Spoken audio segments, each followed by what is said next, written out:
Muaviyə səhabə Busr ibn Ərtəni Yemənə göndərdi. Busr ibn Ərtə səhabə idi.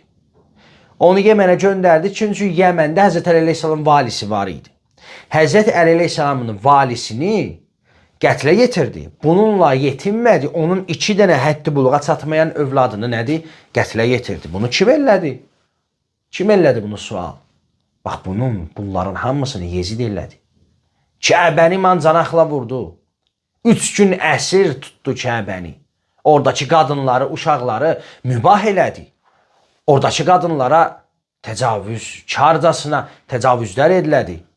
Bunların aralarında səhabələr də var idi. Həddini aşmış, azmış, dindən çıxmış, mürtəd olmuş insanlar da var idi.